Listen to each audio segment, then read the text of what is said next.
For some, it is an acquired taste. Others just spend their entire lives hating it, and some find love at first sight. But what is completely undeniable is the fact that Islay Scotch is a behemoth in the whiskey world. So I decided it was high time. In fact, I don't really have a choice. I just have to make a safety net whiskey in the style of an Islay Scotch. How's it going, chasers? I hope you're having a kick-ass week. I'm Jesse and this is Still It. Today I'm making an Islay style safety net whiskey. What the sandhill does that mean? Let's tackle the Islay Scotch part of that sentence first, shall we? Technically, any whiskey that fulfills all the requirements to be called a Scotch and is made on the little island of Islay in Scotland is an Islay whiskey. Like any other whiskey region in the world, there's a range of different flavours that these scotches can present with and do present with, but famously and traditionally, these tend to be the dirty great big peat monsters of the whiskey world. Whiskies like Ardbeg, Laphroaig, Bowmore, Bruichladdich. They are big, they're bold, and they bring the peat. So if that's what an Islay Scotch is, what is a safety net whiskey? These are a series of recipes that I'm making here on the channel. They are designed to be enticing for the newer distiller to draw them out of making just sugar washes or perhaps even using essences and start tempting them towards the world of all grain whiskey. So it's 1 part all grain mash and 2 parts sugar. The grain brings the flavor, the sugar brings the safety net. So even if you completely mess up the mash, you're still going to be able to ferment this thing because it's got sugar in it. With that out of the way, let's talk about the ingredients we're going to be using today. Number 1, and the most important by far, is going to be 4 kilograms of BairdsHeavily Peated malt. Don't worry team, the entire recipe will be down below, both in metric and imperial freedom units. So feel free to jump down there and check it out if you need it. Why are we using peated malt? It's a peated whiskey. We need peat. Next up, 3 kilograms of Thomas Fawcett's Golden Promise. This is just a base malt, and I'm choosing this one because it's going to add a little bit more flavor. We're trying to scrounge up as much flavor as we can, wherever we can, because we're going to lose potential flavor to the amount of sugar we're using. It's also a more traditional type malt for that part of the world. Next up, we have 1 kilogram of golden naked oats. And I often use oats in recipes like this to bump up the mouthfeel, to give the impression of the mellowness that age brings a lot earlier in the picture, which is something we want in a recipe like this. But golden naked oats are going to be able to give us a little bit of that, along with a little bit of extra flavor. I guess you can almost think about these like a specialty oat.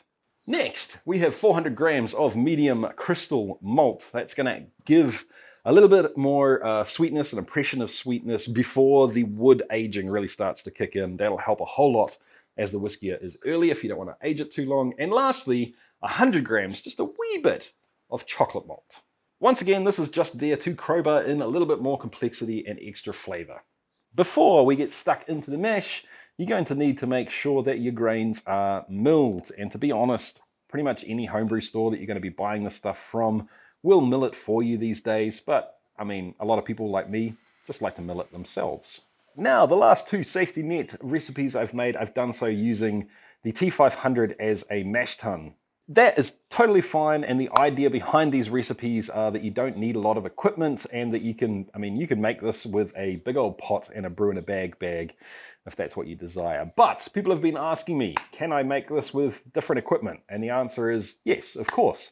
So today I'm going to be using the claw hammer all grain setup. If you don't have equipment like this, don't let it put you off. Check out one of those previous videos. There'll be links in the description down below to see exactly how you can do this with a pot and a brew in a bag, which, you know, might run you like $6 or something. Anyway, you're going to start with 18 liters of water at strike temperature, and that temperature is going to be different for you based on your ambient temperature. There is a calculator in the link down below to help you work out exactly what your temperature is. Once you hit strike temperature, you can start mashing in. Like always, guys, I'm going to make sure that you know to do this nice and slowly. Add a little grain, give it a really good stir. Add a little bit more grain, give it a really good stir. And today, we're aiming for a mash temperature of 64 degrees Celsius.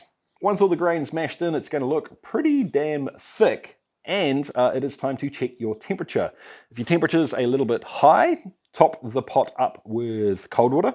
If the temperature is a little bit low, top it up with boiling water. And of course, if you have them, you can use your elements as well. Just be careful you don't scorch anything, make sure nothing's touching, you get the idea. Whether the temperature is low or high, you're going to want to top your pot up to around about as full as it will go, because having some extra water in there is going to be beneficial. Once you've got it topped up and you're at 64 degrees Celsius, that's this, by the way, in Fahrenheit, you can cover it up, insulate it, and forget about it for an hour. While you're waiting for the mash, this is a perfect time to get stuck in with our inverted sugar syrup. You're going to want to start with about 8 litres of hot water, into which you will add 6 kilograms of table sugar.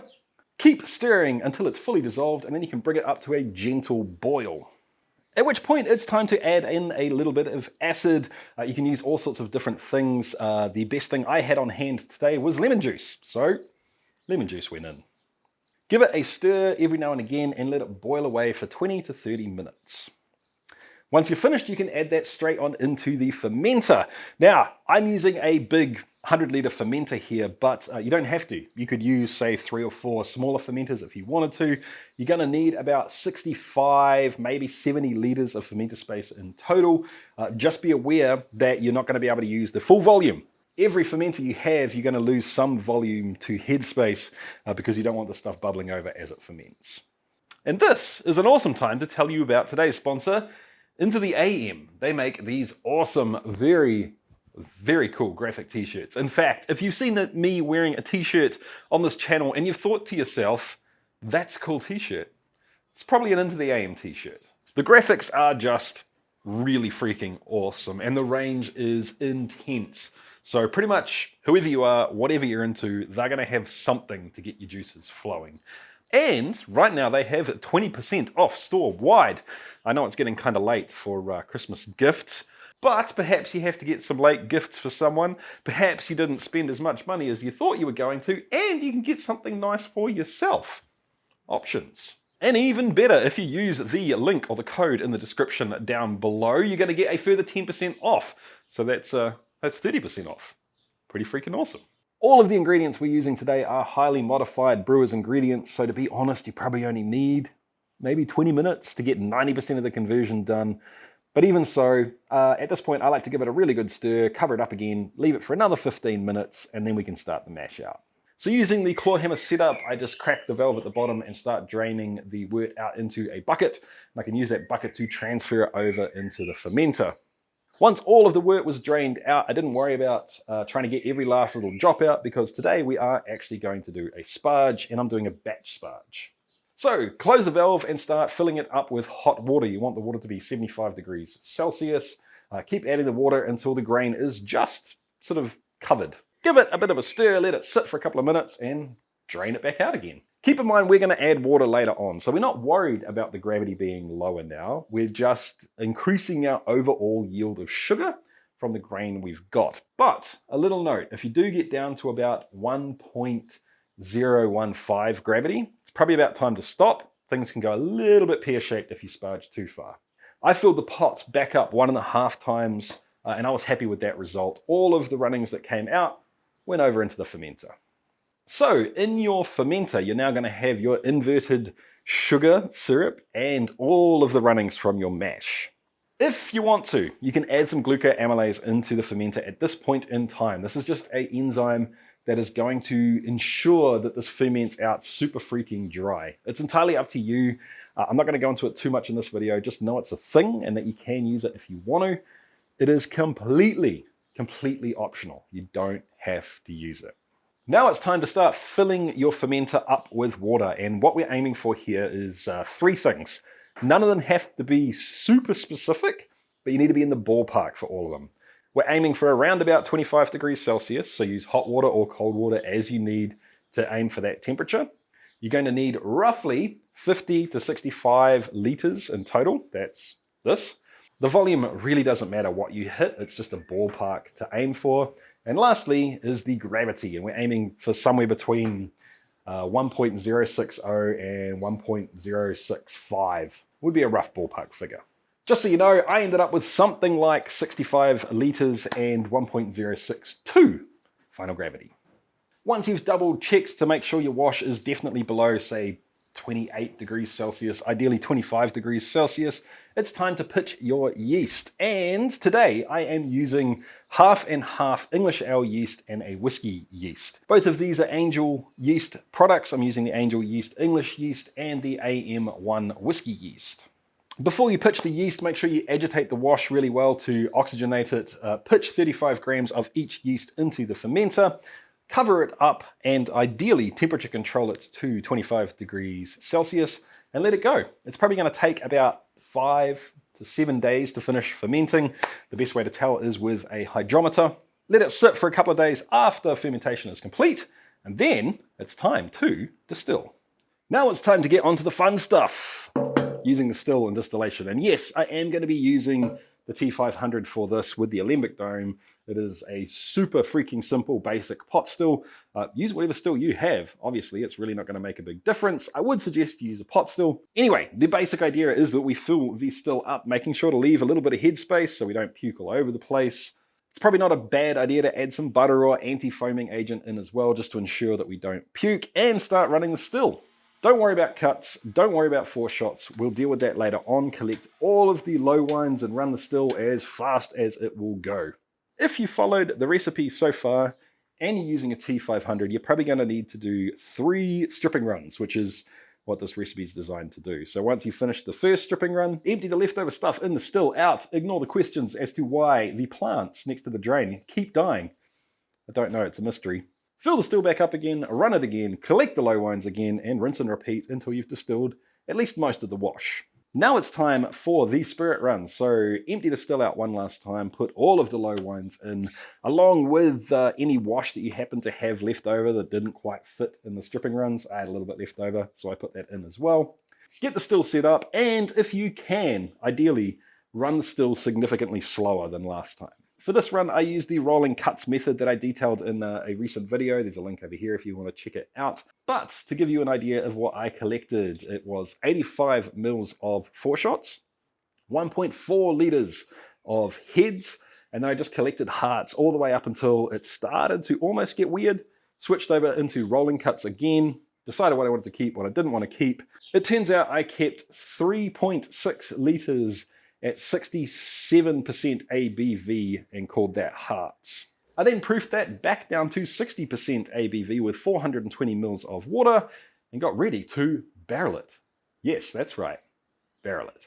So before we go any further, and I even talk about this, I should probably say that the type of oak action that this is getting is not entirely, well, it's not traditional for an Islay style Scotch. So I'm doing this because I just couldn't help myself. I needed to use this. It's exciting to me. But if you want to make something that's more traditionally Islay, then probably what you're going to want to do is use second use American white oak. So that's probably American white oak that's been toasted a little bit and charred a little bit. It's already been used to age or maturate a whiskey. I mean, more often than not, they use bourbon barrels because that's what there is shit tons of all over the place. And then you use it again for the Scotch. Probably the easiest thing to get hold of and use would be chunks of bourbon barrels used for smoking. Stay away from the chips if you can, get the big chunks. Split them down into kind of domino-sized things, and if you want to, you can give them a very light toasting with a blowtorch, but you don't want to give it much, just a little bit of color. Don't let it burn at all, and then you can use that in the way that we tend to around here a whole lot, which is oak in glass, whiskey on top of it, cover it up. You get the idea. Once again, if you're really new to this and you're kind of freaking out now, I'm sorry, I can't put all the information in every video, it's just the way it works. But you can check out those other 2 videos and they'll give you a really good idea. All right, with that out of the way, I can talk about this. This is a bad Motivator barrel. It has a wood head, but the rest of it is all stainless steel. What gives? This is more what a traditional barrel looks like. It's just a whole lot smaller. But here's the thing, guys. As the barrel gets smaller, the ratio of liquid to wood changes dramatically. The smaller the barrel, the more oak you're putting into the whiskey faster. Is that a good thing? Is that a bad thing? There's no answer to that. It depends entirely what you're trying to do. If you're trying to age the whiskey really quickly, then cramming a bunch of wood flavor into it over a short amount of time might be what you're aiming to do. But here's the thing, guys. It gets to a point where you just don't want to put any more oak into it. It gets over oaked. It'll start getting peppery. It'll start getting tannic. It might even start getting bitter. It's been oak teabagged, but it hasn't been able to sit for long enough for the chemical compounds in the whiskey to really start changing. That's the problem with smaller barrels like this. You get a limited amount of time that you can age in it before you just have to get the whiskey out. Enter the bad Motivator barrel. Seeing as the only part of it that is wood, that's actually touching the liquid, is the head, it has a much, much smaller ratio of wood to alcohol than, say, this barrel. But for now, if you want to learn more, check the link in the description down below to check out the barrels. There's information on how to make them, and of course the awesome guy that's doing it. Spoiler alert, he's one of us. The reason that I say that this isn't traditional is it's heavily toasted, and it also has a level 3 char on it, and this is first use. So eventually, more than likely, this is going to end up having a wood profile that's more like bourbon than scotch. But it is what it is. I was just so excited to use it that I had to. Here's the thing, guys. This has been in the barrel for 2 days. And it is super approachable already. So the oats and the specialty grains and all of the techniques that we're using are working for this. It is not a big jaggy mess. It is not a giant bowl of sugar. But there's peat. Oh boy, there's peat. So if you're a peat head like me, I would suggest this recipe, perhaps even a little less golden promised and a little bit more peat. If you know that you're not into the Freud and Ardbeg and you want a more subtle peat, you can swing it the other way. Maybe, drop it down to 2 kilos of the heavily peated and 5 kilos of the golden promise. That's entirely up to you. You may also have realized that this barrel is only half full. So the plan is to let it go for perhaps even 3, 4, 6 months until I can really start getting a picture of what's happening in this barrel, at which point I can distill another batch of whiskey to add into the barrel that will complement what's already happening, meaning that I can kind of get an idea of what's happening in the barrel and then steer it in the direction I want. I think that's going to be pretty freaking cool. But my guess is that if you put this in a glass jar with a decent amount of oak, you could get a very, very nice result in about 6 months. Anyway, I need to say a huge, huge thank you to the Patreons. Thank you so much, Patreons. I really freaking appreciate it. I don't know what else to say. I feel like I'm repeating myself every time I say this, but just know that I do mean it. Thank you, guys. And thank you to absolutely everyone else that's been watching these videos as well over the past year. This has been the best, most enjoyable professional year of my life I've ever had. And that's thank you to all of you. Absolutely everyone that's been watching these videos and hanging out. So thank you so much, guys. Anyway, if you've enjoyed this video, guys, please give it a thumbs up. That helps me out a whole lot. Drop a comment in the comment section down below. I want to know who among you is a peat head and who has just watched this video even though they know they don't like peat. Part of me feels like we can't be friends if you're anti-peat. The other part of me is very appreciative that you've got through this much of the video even though you don't like peat. Anyway, guys, have an awesome holidays and keep chasing the craft. I'll see you next time. See ya.